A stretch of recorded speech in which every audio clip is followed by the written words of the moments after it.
All right. Evanescence, Weight of the World. Live.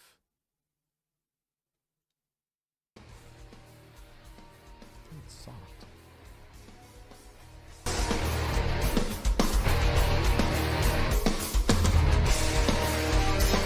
So Amy Lee wrote this about the pressure fans put on her. Wow, we're hitting some heavy real-world music rhetoric today.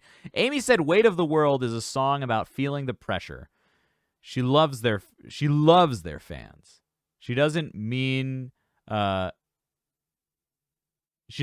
get off her back. She just doesn't want the pressure. She does want to be there for people and tell them what she thinks, but at the same time, she's not a therapist. She's not a doctor, and she doesn't have all the answers for the meaning of life. She's only human. That's so true. Putting people up on a pedestal like that and putting a lot of expectations on people based on your investment in them is not cool. Just in life, right? Building people up in your mind is something super easy to do, especially, in early years. And that idea holds true for personal relationships as well as relationships with, people in positions that you look up to or performers, that kind of thing. It's super easy to do that.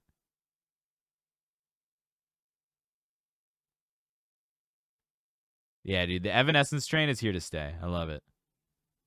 Dude, imagine putting me on a pedestal. You gotta be stupid ass to do that. No, I'm just kidding. No, don't put me on a pedestal ever. I'm just another person. It's 42. You're right, Lime. Cosmic. We're all equals in this socialist Marxist community.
Dude, her voice is so unreal.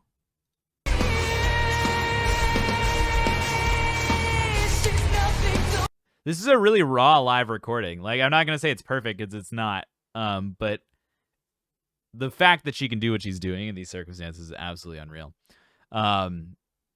Specifically in the way she shifts registers to a really powerful, resonant, pure head voice sound. Right? It doesn't vibrate. It doesn't create vibrato, but it has this resonance that she can capture in the microphone. Comparing Floor to Amy Lee, I don't think it's that comparable. I mean, I get why people would say that. I never thought of that until you mentioned it, Capriani. But I mean, two very. Well, now that I think of it. That's not the rabbit hole I wanted to go down, but I will. I'll tease that idea. Why would people compare? Yeah, why would people compare Floor Jansen to Amy Lee? Versatility, I think, is one thing, but you can say any good singer can use multiple registrations.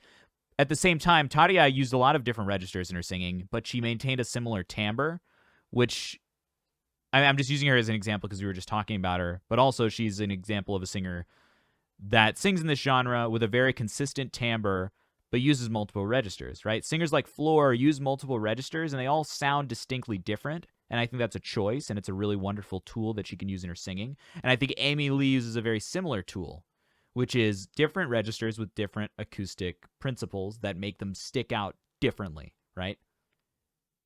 Amy Lee does that same thing. She has that really clear belt. She has a really resonant head voice, but her head voice is not vibrant like Floor's. Floor's vibrates. Floor's gives that operatic timbre, whereas Amy Lee's maintains that straight tone, like a little harsher resonance. That's just a different color to paint with, right? It's a different voice entirely. Yeah, I don't think it's worth a comparison. Not like I don't know. You guys know I don't really compare people anyway, but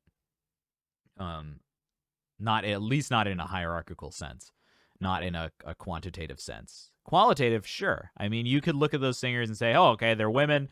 They both have really big ranges. They both have a really strong belt. They also sing in head voice sometimes that's different from their belt.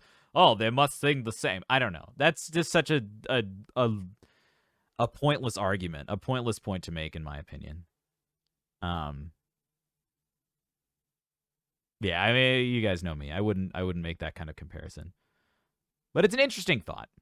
It's fine. It's an interesting thought.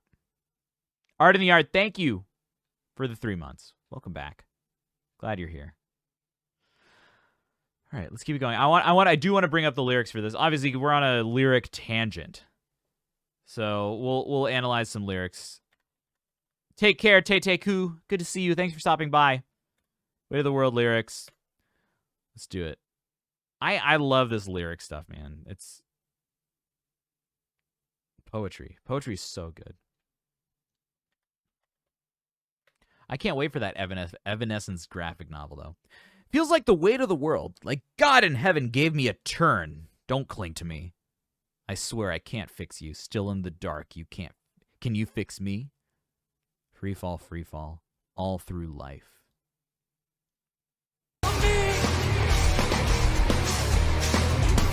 Feels like the weight of the world.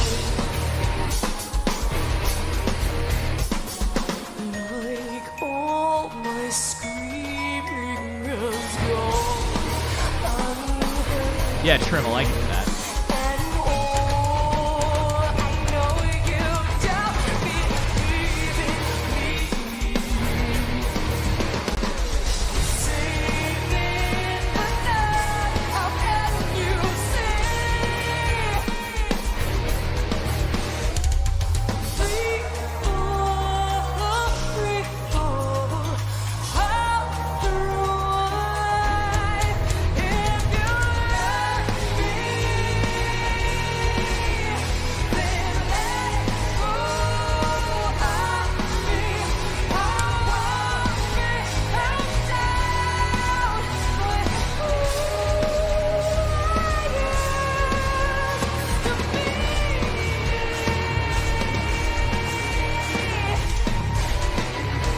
Yeah, I mean, she's so good, dude. If you love me, then let go of me. I won't be held down by who I used to be. She's nothing to me. Feels like the weight of the world, like all my screaming has gone unheard. And oh, I know you don't believe in me. Safe in the dark, how can you see? Free fall, all through life. If you love me, then let go of me. I won't be held down by who I used to be. Now that line is so impactful, right? Going back to what we were talking about with BTS and how the idea of the dream that is still a dream, like the dream that has been achieved but is still a dream, right? That's the same idea as being held down by who you used to be, right? The dream you created as the person years ago is holding you back by making what you want still, an unachievable dream.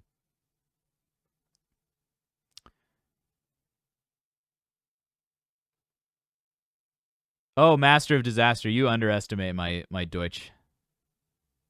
I can speak a little bit of German. Anyway. Being held back by who you used to be, it's the same idea that was in that last song with Annette, referencing the you used to be and making amends for it. Or not even making amends for it, but just not apologizing for it and moving on. The stream is getting deeper. I like that we can always fall into like a you can always fall into like a pattern in these streams. I guess it's like the mental tangent. It makes sense. I'm not going to fully mentally refresh. That's what you get with me that you wouldn't get with people who don't do like live reaction streams, I guess. And anyone else who live streams, you probably get the same thing. You can't like totally reset your brain. It's impossible to totally get an like a neutral reaction to every song because I just came from one mental mindset. I can't like flip a switch and pretend like that it didn't happen, right? Like, I can't pretend that I didn't just listen to a bunch of songs about the past and then come to this song and be like, oh, it's about not the past. But it is, coincidentally, or not. Yeah, dude, I just trust you guys. I trust the queue. The queue is never wrong. The queue always knows. It curates an amazing performance. Yeah, I don't know. I love German. We'll talk about it when we get to Rammstein. Rammstein.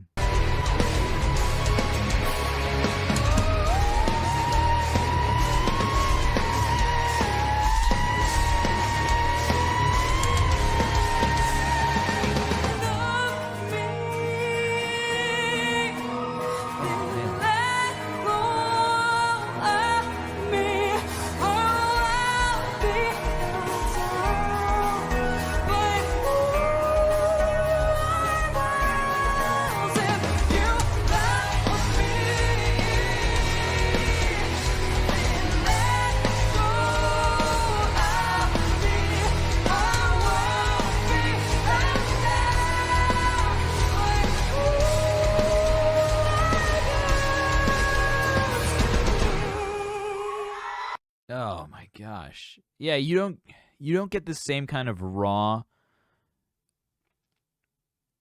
over-supported head voice sound with any other high soprano rock / metal singer. It's hard. I mean, I think Sharon might come close, but Sharon's sound is so pure, right? This is like a very well mixed high head dominant sound. And the timbre draws directly from the amount of energy she's putting forth. She's like sweating and wrenching over and putting everything into the sound she's making. And no, it's not like the most technically optimal sound. It's not like operatic, optimized for vocal fold occlusion with, resonators at their peak resonance and formants and whatever. And I could use real terms for that, but I'm trying to make a point that's not important. What she's giving us is this real heart-wrenching performance that reflects the text that you guys just need to lay the fuck off of her, right? That you guys in the universal sense, not you guys that are actually here watching this. But just her following that's putting so much pressure on her, right? You want grunge, you want that vocal nerd speak? All right, full chord occlusion. Full chord occlusion, right? With the vocalis muscles, the squamous epithelium coming together in full closure during the complete rotation of the Bernoulli effect, creating air pressure that pulls the chords together, creating a vocal buzz that then is a complex tone that becomes amplified in certain harmonics throughout the vocal tract, which is the space between the top of the larynx and the lips. And that vocal tract relies on certain resonators, mainly being the sinus cavities and the teeth, as well as the skull and the rib cage, to amplify specific harmonies and upper harmonics in the sound to create the unique timbre of each voice. Now, she's not doing that perfectly efficiently. There's a little bit of breathiness. She sounds a little tired, honestly. This is a nice live performance. But that's what we love. We love when the emotions can cut through. I was making sense. That was on... I had a verbal exam as part of my master's degree. And I literally had to, say that. Just not in a cheeky way. I need a cigarette after that, right, Sprouse? I need a cigarette after that one.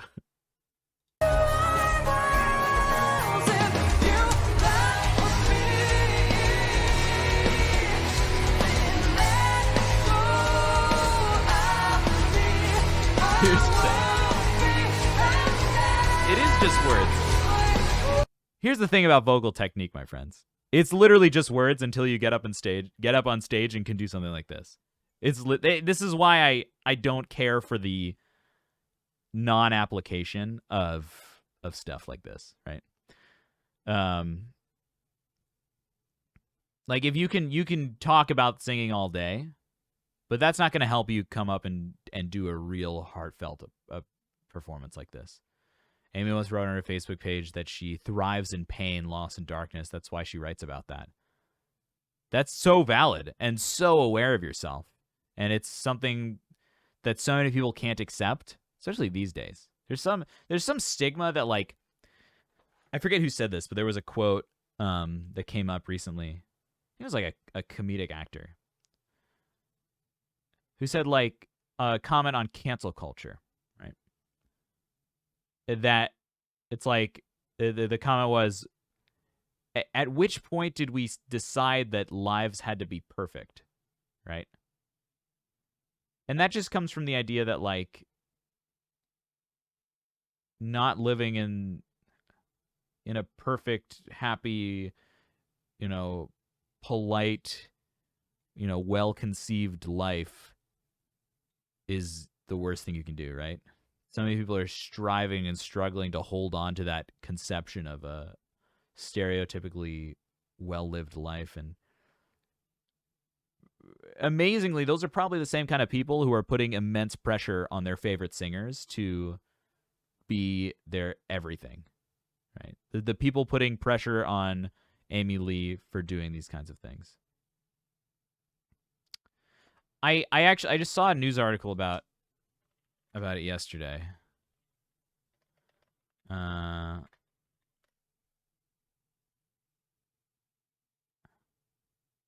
think it was Kevin Hart, because there's a bunch of recent articles about that. I think he said a lot more things than what I said, but I think what I said was probably the most intelligent thing he said, because there was a lot of other stuff that I just saw. We accepted the world is not perfect and just dealt with it. Yeah, geez, and I don't think that should be used as an excuse for misbehavior. However, I think the expectation that everything needs to be perfect, it does need to go away so that we can actually move forward and progress as a society. Cat Williams. Oh my God, it's a good skit. Okay. All right, shall we continue?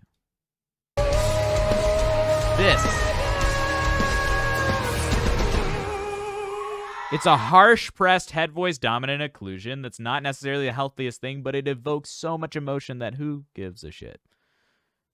Amy Lee is wonderful. I'm shocked that we have not listened to more Evanescence here. It will come.